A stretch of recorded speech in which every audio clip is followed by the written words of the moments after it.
Can everyone see the slide on my screen? Great. Okay, I think we'll get started. Hopefully I'll be able to get through the presentation and leave some time at the end for questions. My name is Linda Facchini. I'm a professor in the Teaching and Learning Center at Seneca College in Toronto, Canada. Seneca's campuses are located on land stewarded by the Anishinaabe, Haudenosaunee, and Wendat nations. I acknowledge Treaty 13, signed with the Mississaugas of the Credit First Nation, and the Williams Treaty, signed with multiple Mississauga and Chippewa First Nations. We are all interconnected as treaty people with a shared obligation to learn, respect, honor, and sustain. And I'd also like to thank the organizers of this virtual institute for the opportunity to present with you today. In this talk, I'm going to share some of our efforts at Seneca to promote the adoption of authentic assessment strategies and how we're moving forward as an institution and how our Teaching and Learning Center is supporting our faculties. So first, a little bit of context. Seneca is a large polytechnic institute. We have approximately 90,000 full-time and continuing education students, and this number includes a mix of both domestic and international enrollments. We offer over 300 programs in multiple campuses, covering a very wide variety of disciplines, including business, health science, communication arts, science, and technology. And we also offer these programs at multiple credential levels, everything from one-year certificates to 2 to 3 year diplomas, 4-year honors bachelor's degree, and postgraduate certificates. And we've also started to explore micro-credentials as well. Our students can also choose from in-person, hybrid, online, and high-flex learning options. So we are very diverse. And the thing that ties all of this diversity together is our focus as a polytechnic college on career-relevant applied education. I just think someone has their microphone open. I'm wondering if you could just mute your microphone, please.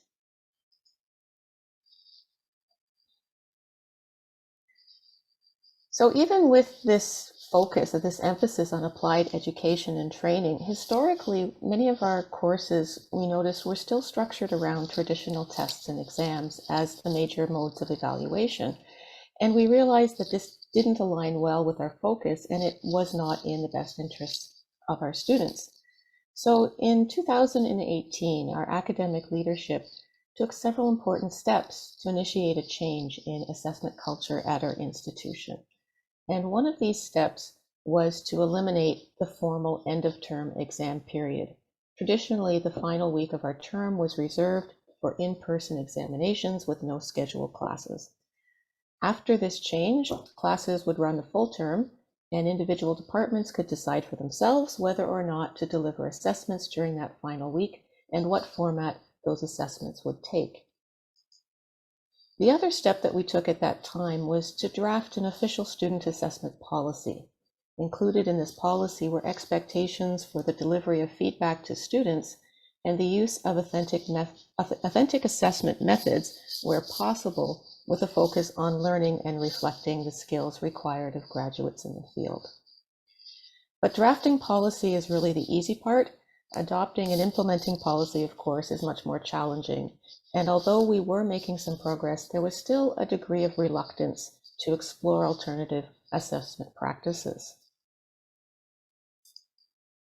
Then, of course, came 2020, and as we know, the post-secondary landscape changed dramatically. So this was the year that we started to explore micro-credentials, and micro-credentials are recognitions of achievement awarded for demonstrating competencies and skills rather than articulating knowledge. When the pandemic hit, all of our courses moved fully online, and they stayed there for 3 or 4 terms. And moving forward from that, a significant proportion of our courses are going to remain online permanently, and that's quite a change for us. 2020 was also the year our institution committed to take action to address racial and other systemic inequities within our learning community and their impact on our teaching and learning activities. We also experienced increasingly globalized classrooms. We had larger numbers of international students participating in online courses from their home countries and in different time zones. And much more recently, we've embraced the HyFX course delivery mode, where students can choose each week between attending classes in person, remotely through web conferencing, or asynchronously online. So our teaching and learning had become very different in a relatively short period of time, and we began to appreciate that our assessment practices also needed to change in response to this. Our faculty began looking for solutions and strategies to deal with the assessment challenges that they were encountering in this new landscape. And we realized as a teaching and learning center that we would need to provide greater supports and more assessment resources, and we would need to accelerate the work that we already had underway in these areas of authentic and alternative assessments. So in order to get a better sense of the supports that were required, we asked our faculty what assessment challenges they faced in this new learning environment. And we heard from faculty concerned over academic integrity and cheating on online exams. And I should mention that we did not, as an institution, subscribe to remote proctoring services. Some faculty were referred to technology and software issues during online testing. Others were concerned that students didn't have access to computers or the proper environments to write their online tests. Several were frustrated by the inability to observe students and interpret their body language. But we also heard from faculty who were interested in exploring alternative and authentic assessments and their concerns around workload and the time needed to develop and provide feedback on authentic assessments, concerns about how to deliver alternative and authentic assessments to large classes, and how to evaluate the assessments and trust that they were providing a valid representation of learning.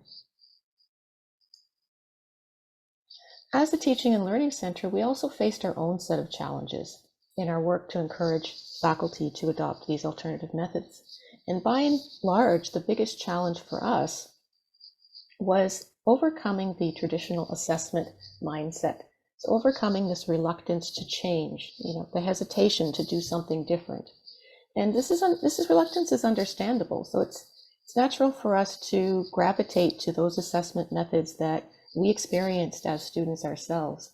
It's natural to be wary or skeptical of unfamiliar processes and to feel comfortable with the way things had always been, but we had to find ways to help shift this mindset. Lack of familiarity with authentic assessments was another challenge. Our faculty may be interested in using them, but unsure how to design an authentic or an alternative assessment, or may struggle with its implementation or evaluation. And given our diversity, we also needed to consider the breadth of programs and credentials that we offered, and that different disciplines may have very different needs when it came to assessment. We realized quickly that we would need to offer faculty choices and guide them on how to make appropriate assessment choices. So in 2021, we received funding from the Ontario government through the Virtual Learning Strategy Investment to develop an instructor resource supporting authentic and alternative online assessments.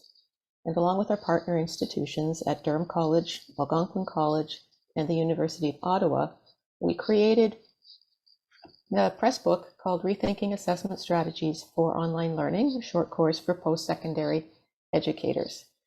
And I'll give you a quick peek at this in a second. This resource consists of 4 online modules. The entire first module is devoted to shifting mindset.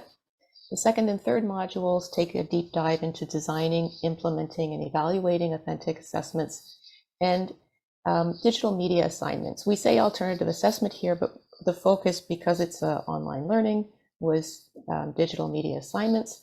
The final module explores evaluation and feedback strategies for authentic and alternative assessments. So just to give you just a quick peek at some of the resource, it is an interactive resource, and it includes reflection activities, scenarios, knowledge checks, examples. We've tried to make it as practical as possible. We've also added in some planning templates. Sorry, I know I'm scrolling down a little quickly here. Just wanted to get down to the template. We've also included a number of planning templates that would be able to help instructors use some of the resources and plan their own authentic assessments. This is an open source resource. It's licensed under Creative Commons, and I will post the links to the resource in the chat. Just give me 1 second here. I'm always struggling with Zoom sometimes to find out where these are. Okay. I'm gonna have to do this the long way. I apologize for this. I'm on a different computer with my notes here.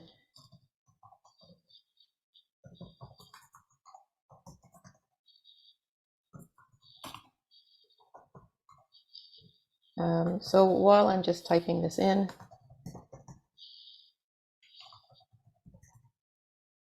okay. I can follow up with these as well during the question period. I just wanted to mention as well that this is a bilingual resource, so we do have a version in French available as well. We don't have a lot of time to go through the entire resource, but I did want to post a few ideas of some of the thinking that we have behind some of our topics here. As I said, the most important, or the very first place to start, was by addressing the assessment mindset. And in this first module, we take a reflective approach and we guide our readers through a series of questions. So we start right at the beginning and we ask them why we assess students. Why are we gathering evidence of learning, and what will we and our students do with that information? And then we connect it back to key principles of good assessment, such as delivering feedback, using a variety of methods, making assessments relevant and meaningful. We then ask readers to consider what learning looks like in their courses. What is it that they really want to know about their learners? And we encourage them to think not only of the course learning outcomes, but of soft skills, employability skills, job-specific skills, and core competencies, such as in one of the previous workshops mentioned digital literacy skills. All of the qualities and behaviors that would be demonstrated by a successful employee.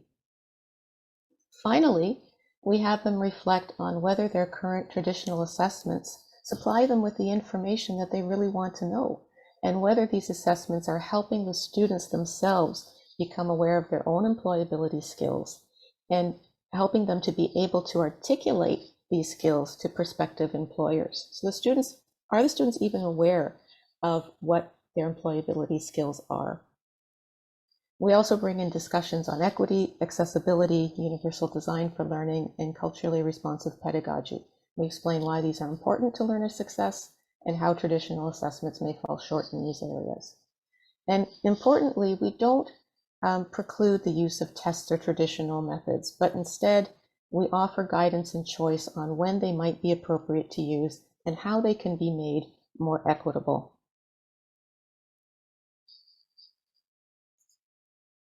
This next activity is not in the resource, but it's one that I use to complement the material in the module and help instructors zero in on the key learning goals for their courses. So I start off by asking them to think of a job that their students taking their course would be qualified for. And then we send them to an online job search site to find some real job postings for this particular position. And from those postings, to make a list on there of what employers are listing as the key skills, then to bring those back and analyze them against their current assessments to determine how effectively their assessments provide information on these key skills. After they've completed this exercise, we have them consider 2 or 3 of these key skills when they are designing their curriculum and mapping their assessments to their learning goals. So the whole idea of not relying just on the published course learning outcomes, but to consider the employability skills as well when assessments are being planned. And I find this exercise really helps to reinforce why including authentic assessment is so important, particularly in the context of applied education.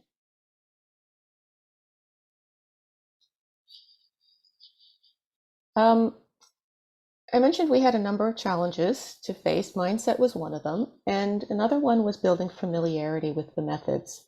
One of the ways that we do this is to show instructors that they can approach authenticity slowly and at different levels. And we use the analogy of a journey that we call the road to authenticity. So if you remember, we said we didn't want to be prescriptive, but to offer choices to our faculty. So we present a choice of 3 different roads: a country lane, a city street, and a busy highway. Country lane is the easiest path. So this involves taking a traditional test or assignment and using it, but incorporating into that principles of authenticity. So for example, offering students a choice of questions or topics, or asking them to justify their answers with an example from their lived experience or an example from some knowledge that they acquired during their classroom experiences, or perhaps embedding the questions in a real-world scenario. So for example, instead of having a test on random theory questions on a biochemistry exam, they could present the questions from a point of view of an research and development scientist developing a new therapeutic drug. So this is the easiest entry point into the idea of bringing in authenticity. The city street is the next level. So that would involve redesigning portions of a traditional assessment to make it more authentic. For example, redeveloping some of the questions to ask for constructed responses so that the learners are asked to create, synthesize, analyze, or evaluate ideas. Constructed responses can be written, for example, learning outcomes that ask to recommend or justify or evaluate. They can be graphical, for drawing, graphing, tabulating, or they can be procedural when students are asked to demonstrate or build. As an example of this, a non-constructed answer would, or a question that does not require a constructed answer would be, what are the main considerations in developing an assessment strategy? If we wanted to turn that into a constructed response, the question would become, review a client's investment profile and recommend an investment strategy, then explain the reasons for your choices. So you're redesigning the question to build it into some kind of an authentic task. The other thing that could be considered at this level is providing alternative formats for the assessments, such as videos, infographics, the other digital media. Ideally, something that would be in the same kind of output that reflects what is produced in the field. And of course, as we heard this morning from Maha's talk, to allow learners to have choices as well in terms of what kinds of outputs they would be able to produce or would want to produce. And of course, the busy highway would be the most complex level, and that is to replace a traditional assessment altogether with an authentic one that involves the production of a product or the solution to a real-world problem. And in our resource, we go on to guide our readers step by step through the designing of this particular type of authentic assessment, as well as ideas for implementing it, scaffolding it, supporting the students through this process as well, and also ideas for evaluation. Okay. So finally, our last goal was to address the needs of faculty teaching across a wide variety of disciplines. And for that, we realized that we needed to offer examples, and we needed to offer a lot of examples. So during the VLS project, along with the course, we conceived of the idea of an exemplar collection. I will also give you a quick peek at that as well. So the idea of the exemplar collection is to gather submissions of authentic and alternative assessments shared by colleagues that could be used for inspiration. Just give me a second to switch to my browser here. And I will copy and paste this link into the chat. This is the exemplar collection. It's unfortunately during the time that we had for the funding, we didn't get a chance to collect a large number of examples, but we did structure the templates and we did start the process off. It's organized according to disciplines. So if you go into a particular discipline, you'll see there's examples that have been submitted by different colleagues. And for each example, we've got a brief description. Sometimes it's a written description. Sometimes it's a video testimonial. We have the level at which the assessment is geared towards, the learning outcomes, a brief summary, and also the links to the actual assignment itself, and if possible, the evaluation scheme that was submitted by the instructor. So this is a work in progress. It's an ongoing progress, and we are always seeking for contributions. And you can go back there. So the bit.ly here will take you to an evaluation form. If you feel inclined to share an example of an authentic assessment that you had, we heard so many great ones this morning, or if you're interested in collaborating a little bit more on this resource and helping us to add in some more examples, please, by all means, you can fill out the Google form, or you can reach out to me by email. And I know we don't have a lot of time today, so that's why I was going through this very quickly. So what's next for us? So where are we going from here? So we are in the process of incorporating the resource and the examples into 4 professional development courses that every new faculty hire must take, and opening these courses to all our faculty within our institution. We're also looking at expanding the module on evaluation and feedback to include not just rubrics, but alternative evaluation options such as mastery grading, specifications grading, ungrading, to allow people to have choices in terms of how they would be evaluating some of these alternative and authentic assessments, as well as providing a little bit more information on peer evaluation and peer feedback. I'm not quite sure how much time I have left, but I'd like to thank you for your attention, and I'm happy to answer any questions that you may have.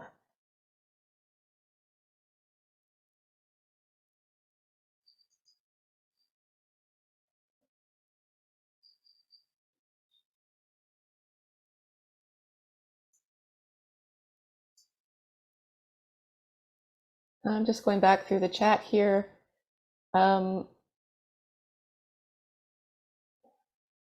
With the opening, so Michelle asks, with the opening modules on shifting the assessment mindset and lack of familiarity things, work for faculty teaching in person as well? Absolutely, Michelle. So we did write this from the perspective of online assessment. That was part of the agreement of the funding. But as we were doing this, we kept in mind that these were just general good assessment practices.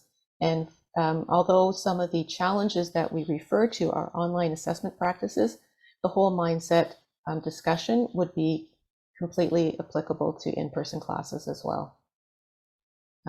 Derek, thank you for posting the link again. Just going back through the chat here. Yes, you do have access to the resource, and as I mentioned, it is Creative Commons. You are free to adapt it and remix it and share it.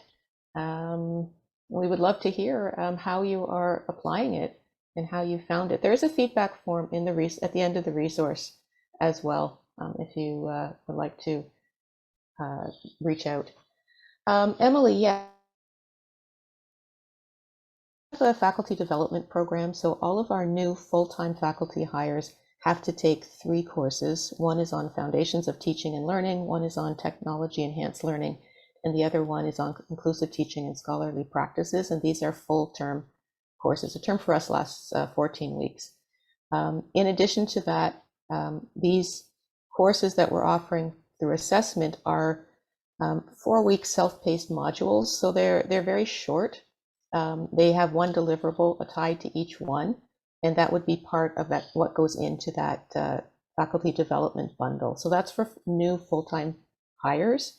The rest of the faculty, the ones who have been there for a while, and the partial load faculty or contract faculty would all have the options to take these courses on assessment, but they're not mandatory. No, thanks, Emily. Claudia says, do you differentiate between authentic, alternative assessment, and/or formative? So for the purposes of this resource, and we realize that some of the definitions are a little bit overlapping, we do differentiate between formative and summative assessment. So most of the resource is focused on summative assessments, but we make mention of, briefly anyways, how this could also be applied to formative assessment ideas. We don't go into details about formative assessment, but we try to make the connection there. Authentic assessment in our definition relates to assessments that are structured around solving a real world problem or challenge and that employ the principles, Wiggins' principles of authenticity. Alternative assessments, we acknowledge that we're not really talking about all formats of alternative assessments. We're zeroing in really on digital media assignments because, again, of the need for us to focus on something that was more relevant to online learning. So we don't talk about case studies. We don't talk about things like two-stage testing or different types of creative alternative assessments.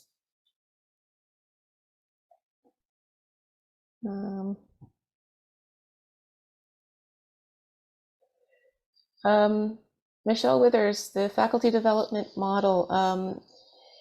Yes, it's something that has been in progress, I think, for over 10 years. We've always had faculty development at the beginning of new hires, and it's slowly expanded over the years. So it went from a few hours in one day to a week, and then from a week to several courses.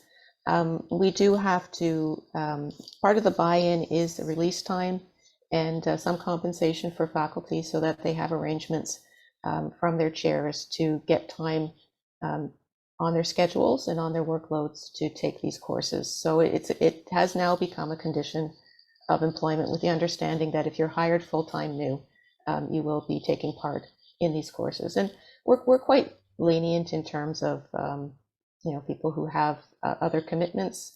We'll get them through the process eventually, but we do recognize that sometimes it takes people a little bit longer than the recommended time. Term faculty, we have a non-full-time faculty program, so we have some other courses that are available for them to take as well. Some of them with some amount of compensation. The full-time courses are open to term faculty, but generally we often don't have the space there to necessarily get everybody who wants to take it. I'm seeing the breakout room sign is going to be closing in a few seconds. So once again, I will just post my email in the chat here. Feel free to reach out with any questions that you have. I'd love to hear from you and your ideas as well for examples that we could possibly include in our resource. So enjoy the rest of the day, everyone. Thanks for coming.